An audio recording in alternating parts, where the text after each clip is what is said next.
Guatevisión presenta. Hoy, en un show con Tuti. El enojo, el mal genio también puede ser como una manera de manipular. Mis hijos me sacan de quicio. Me recuerdo que con una mirada me hacía el gesto cuando yo me portaba mal y con eso bastaba. Ya sabías. Ya sabía yo que había juicio en casa. Buenas noches, amigos, bienvenidos a un show con Tuti. Gracias por estar con nosotros. En esta noche estaremos hablando de un tema que sé que a los papás nos interesa muchísimo y es cómo el mal genio de los papás puede afectar a nuestros hijos. Bienvenidos.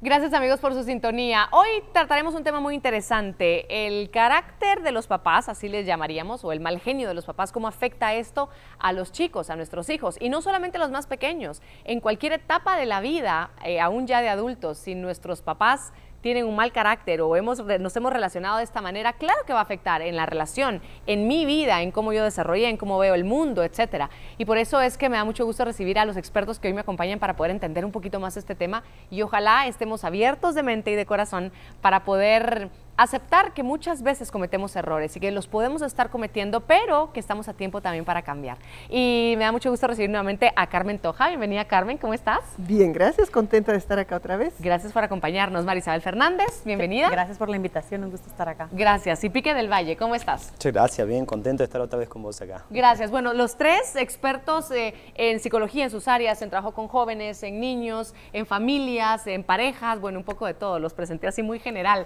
pero cada uno tiene sus especialidades y grandes estudios en cada una de sus áreas. Bueno, yo quiero empezar este programa contándoles a ustedes, amigos, y a ustedes también, una historia. Es un testimonio de una chica de 17 años. Escúchala, por favor. Tengo 17 años, tuve que aprender a ser fuerte y a buscar la aprobación en otras partes y no buscar la aprobación de mi papá, ya que cada vez que se lo preguntaba, él se enojaba. Tuve que aprender a ser feliz. El día de hoy vivo con mi abuela y la verdad siento un gran respiro, ya que él ya no está conmigo y ya no puede ser malo, entonces la verdad desearía que él no existiera. Y qué duro sería, como situándome desde los zapatos de mamá, escuchar eso de una de mis hijas, ahorita están chiquititas, espero que nunca lleguen a decir algo por el estilo. ¿Qué podemos analizar de esta relación, de lo que se ha causado entre esa relación madre e hija? Pique, por favor. Yo creo que muchas veces los papás, creo que ningún papá odia a sus hijos, pero creo que en ese mismo amor y en ese mismo generan que si no hay un balance, si un papá es demasiado sobreprotector, como que encierra a su hijo o hija en esa esfera y no deja que salga, entonces para que no salga de esa esfera, el papá muestra un mal genio como para ponerle ciertos límites, ¿no? O en el caso totalmente apartado de este, que es el papá que no está, papá ausente, que con tal de que sus hijos tengan un mejor futuro, hace horas extras, trabaja un montón y nunca está. Entonces tanto uno, que es el sobreprotector, como el que no está, lastiman la vida de uno. Por ejemplo, en lo que escuchábamos de la chica, me sorprende a mí por el hecho de saber de que, ¿quién diría que no quisiera que su papá esté? ¿Ya? Mi papá falleció hace unos meses atrás y yo quisiera que esté conmigo, como para alguien que lo tiene, diga no quiero que esté. Entonces yo creo que lleva a una chica, a un chico a reaccionar así, cuando definitivamente el papá reincide demasiado en un tipo de comportamiento, ¿no? En el mal genio, porque en lugar de acercar, aparta. Claro. Y cabal con esto que usted menciona, creo que es oportuno que cada papá y mamá, cada adulto reflexione y bueno, si de repente yo no estuviera hoy, ¿qué dirían mis hijos de mí? ¿Con qué se quedarían? ¿Qué herencia? No solo en las cuentas o en propiedades, claro, sino de recuerdos agradables, desagradables, de qué enseñanzas de vida, qué lecciones me dejaron esos momentos que compartimos en familia, y eso puede ser lo que me puede llegar a motivar para decir tengo que tomar una decisión drástica de tal vez trabajar menos horas, yo tengo que aprender a conocerme, porque si yo no duermo bien, si yo no como bien, si yo no hago ejercicio, si yo no leo, si yo no asisto a un grupo, etcétera, cada persona podrá identificar qué es lo que necesita para estar equilibrada, para estar saludable y poder reaccionar bien, porque pues todos tenemos altibajos, pero tenemos que aprender la vida se trata de aprender a ese equilibrio a lo largo de todas las situaciones que se van atravesando. Entonces, el enojo, el mal genio también puede ser como una manera de manipular cuando yo no me siento capaz, no me siento de resolver. Entonces mejor estoy malhumorada y prefiero que me tengan miedo a enfrentar lo que realmente tengo en el fondo, que son heridas y carencias que tengo que resolver. Qué buena pregunta. ¿Mis hijos me tienen miedo o me respetan y me admiran? Qué buena pregunta. Y pasa algo con la familia. Cuando estamos en el trabajo puede ser que nos frustremos mucho, nos contenemos, a lo mejor salimos, a lo mejor no le volvemos a hablar a nadie más, pero a lo mejor no estallamos dentro del trabajo. Llegamos a la casa y reventamos todo y gritamos, y a la primera que salga de la forma en que no queremos, como que tenemos esa confianza de sacar toda la basura que traemos de fuera, por el tránsito, por el clima, por lo que quieran, porque el mundo, porque el universo. Ahora, ¿de qué manera? Muchas veces decimos, cuando estallamos es porque no hiciste, mis hijos me sacan de quicio, echamos la culpa a los chicos de ese mal carácter. Y eso es bien usual, y lo que dijiste es muy interesante, que nosotros llegamos y les echamos la culpa a ellos de lo que en realidad nos pasa a nosotros. Sí. Estos chicos cuando nos ven entrar así se asustan. Y creo que lo que tenemos que hacer, digamos, cuando venimos de un día cargados de trabajo, para saber si estamos nosotros causando más problema en casa que no, es preguntarnos, ¿qué quiero ir a hacer ahorita? Si estamos molestos, lo que vamos a querer hacer es ver si hizo la tarea, porque nunca la hace, y no hizo esto tampoco, y seguro que tampoco está hecho aquello. Ahí ya sabemos, voy de mal. Voy a pelear. Mi energía va a ser negativa. Sí. Y entonces puedo hacer cosas que creo que vamos a hablar al final del programa para mejorar eso. Pero si yo voy con ganas de, quiero saltar con ellos, les voy a hacer cosquillas, ahí nos damos cuenta que nosotros estamos bien. Creo que lo más importante es reconocer que mucho de lo que hacen los chicos no es por culpa de ellos, es porque nosotros ya llegamos con la espada desenvainada, y entonces si yo llego, no has hecho deberes otra vez, te tenés que sentar, el niño va a reaccionar o con frustración, o con enojo, o con rebeldía, y este círculo no va a parar, porque me voy a enojar más. Entonces, lo que hay que comprender es, nosotros los padres somos los adultos, los responsables y los que tenemos que controlar nuestras emociones. Porque ellos están aprendiendo de eso. Claro. Yo creo que es muy oportuno lo que dice Carmen. Lo que pasa es que a veces, bueno, la vida y todo nos lleva a que sea todo tan acelerado que no tenemos esos momentos de pausa. Entonces salimos del trabajo, entonces en el camino tenemos que hacer esto, y en el camino lo otro, llegamos y tenemos, entonces como que todo es una cadena y no podemos, es muy difícil llegar a tener momentos en silencio y aunque sean 5 minutos para decir, ok, voy a entrar a la casa, ¿qué voy a hacer? O ya salí del trabajo, ¿qué tengo pendiente? Cierro, empaco eso hasta mañana. Entonces aprender a tener esos momentos de pausa y silencio para poder verme a mí, bueno, ¿qué voy a hacer? Porque esos momentos son bien valiosos, pero si no hay pausa y solo nos dejamos llevar, no son posibles. Tengo otro testimonio que quiero compartir con ustedes y lo ponemos en pantalla a continuación. Tengo 22 años y muchas veces preferí callarme y no decir mis palabras y mis pensamientos, y preferí mejor no hacerlo. Hoy en día agradezco a mi papá porque no hay otra persona mejor que estar con él. Bueno, esta historia lleva un final feliz, afortunadamente. Creo yo que después de mucho trabajo en conjunto, los dos poniendo de su parte para trabajar cada uno por su lado, pues ha resultado algo positivo, y esto es bueno.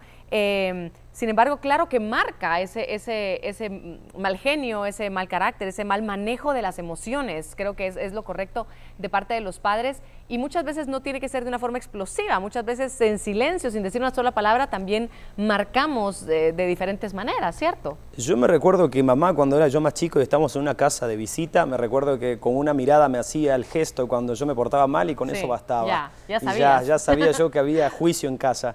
Entonces sé que también gestos que los papás hacen, miradas, maneras, van a marcar mucho, como en el caso del testimonio del chico.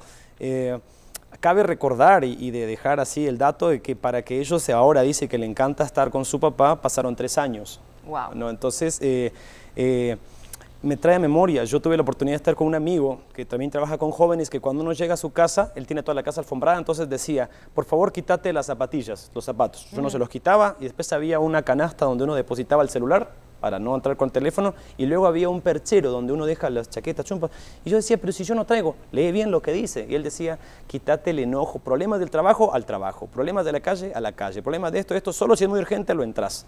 Entonces uno simbólica, y él hacía el simbolismo, como que se quitaba algo y lo ponía, y aunque iba muy molesto cuando entraba a su casa, decía, el ambiente de mi casa se respeta. Entonces es interesante Qué ese lindo, dato, ¿no? qué Porque lindo, uno se sí, quitaba todo lo de la calle en la calle, lo del trabajo en el trabajo, y uno entraba a la casa ya a respirar otra atmósfera. Y yo lo vi a él molesto en el auto, y cuando entró a su casa era otro. Y como consecuencia sus hijos decían, hola papá, ¿cómo estás? Claro, Y llegaba. claro. Entonces eso a mí me gustó mucho. Entonces yo creo que algo similar trabajaron en el caso de este joven y obviamente le llevó un tiempo, tanto al papá como al hijo, pero gracias a Dios la cosa mejoró. Y qué importante. Y esto es un ejercicio que puede, o sea, que se necesita quitarse el orgullo, porque pues es difícil hacerlo, pero es liberador para empezar para mí misma y luego para todos los que estén más cerca de mí. Claro. Y el hecho de creer, muchas veces como que transmitimos a los niños de que yo no me equivoco, yo todo lo tengo bajo control, yo todo estoy bien. Y de eso los niños también aprenden a sentirse inadecuados. ¿Por qué yo me equivoco? ¿Por qué yo metí la pata? ¿Por qué yo hice esto mal? Y entonces, ¿por qué yo soy la única rara? ¿Por qué yo soy el único que no claro. encaja en esto? Entonces, cuando los niños se dan cuenta que papá y mamá se equivocan, meten la pata, pero se esfuerzan y hay disposición y hay un compromiso de trabajo y hay un compromiso de esfuerzo, entonces motiva e inspira a los niños a que ellos también lo puedan hacer. Qué importante, porque queremos ser los papás perfectos y no necesitan papás perfectos los niños, necesitan papás que se equivoquen también Para y que aprender a reconozcan sus equivocaciones y las enmienden. ¿Qué transmitimos a través de nuestras palabras a nuestros chicos? ¿De qué maneras ese mal genio se hace presente, ¿no? Tal cual el genio de la lámpara, y herimos y lastimamos? ¿Qué tipo de lenguaje utilizamos con los chicos que es erróneo? Es que cuando alguien está enojado, generalmente es impulsivo, no piensa lo que dice. Sí. Entonces tú dices muchas cosas que tal vez las piensas otras veces cuando estás de buenas y no las dices. Entonces empiezas a ser criticón. Y entonces, esto no está bien, esto lo hiciste mal, esto no me gusta, ¿por qué eres así? Y muchas veces solo es descargarme yo. No es realmente que yo quiero un cambio en el niño, no le estoy ni siquiera dando herramientas para que el niño pueda hacer lo que le estoy pidiendo, sino solo es descargar mi enojo. Pero el niño lo toma como que yo tengo algo malo, algo está pasando en mí, que yo tengo que cambiar, pero no me están dando las herramientas. Y lo que hacemos, querramos o no, es como que si fuéramos aves y entonces le voy cortando otra pluma para que puedan volar, porque entonces tú no sirves, tú no eres bueno, tú eres un estorbo, tú no te quiero. Entonces vamos cortándoles hasta que los niños van a crecer y no van a poder moverse, porque nosotros los hemos limitado y los hemos metido en una camisa de fuerza que no pueden ni para un lado ni para el otro por nuestra boca. Y más adelante vamos a dar algunos consejos puntuales también de cómo ir transformando el lenguaje, porque a veces no nos damos cuenta, y aquí ya lo hemos hablado varias veces, que señalamos a la persona y no a la conducta.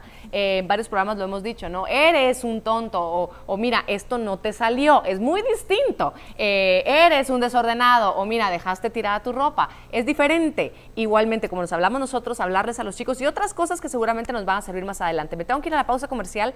Al volver vamos a platicar un poquito de cómo catalogamos a esos papás según sus reacciones, según la manera en que maneja sus emociones, y después estaremos dando ya consejos prácticos, muy concretos, para que pongamos nosotros también, los utilicemos, los pongamos en práctica, y algunas preguntas también de una mamá que nos acompañará más adelante.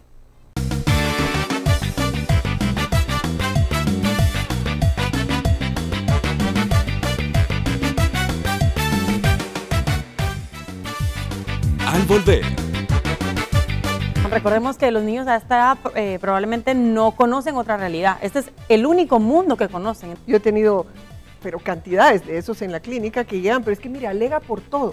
Y cuando entramos un poquito más, vemos que los papás son exactamente iguales. Lo más que me molesta en la otra persona probablemente es un reflejo de algo mío.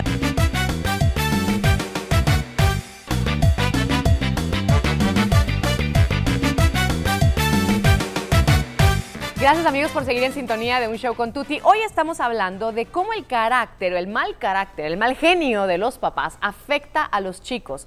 Muchas veces decimos, es que mis niños no entienden, es que los niños hacen un escándalo, es que los niños no nos damos cuenta que de alguna forma son reflejo de nosotros. ¿Cuántos papás, y las profesionales no me dejarán mentir, llegan a las consultas a decir, componga a mi hijo, por favor, cuando es el papá el que tiene el problema? Carmen, Marisabel, gracias por seguir con nosotros. Yo quisiera que empezáramos a describir un poco cuáles son estos tipos de aproximaciones o de formas de reaccionar de parte de los padres equivocadas, erróneas, que son las que afectan, porque hay muchas además. Yo les voy a ir describiendo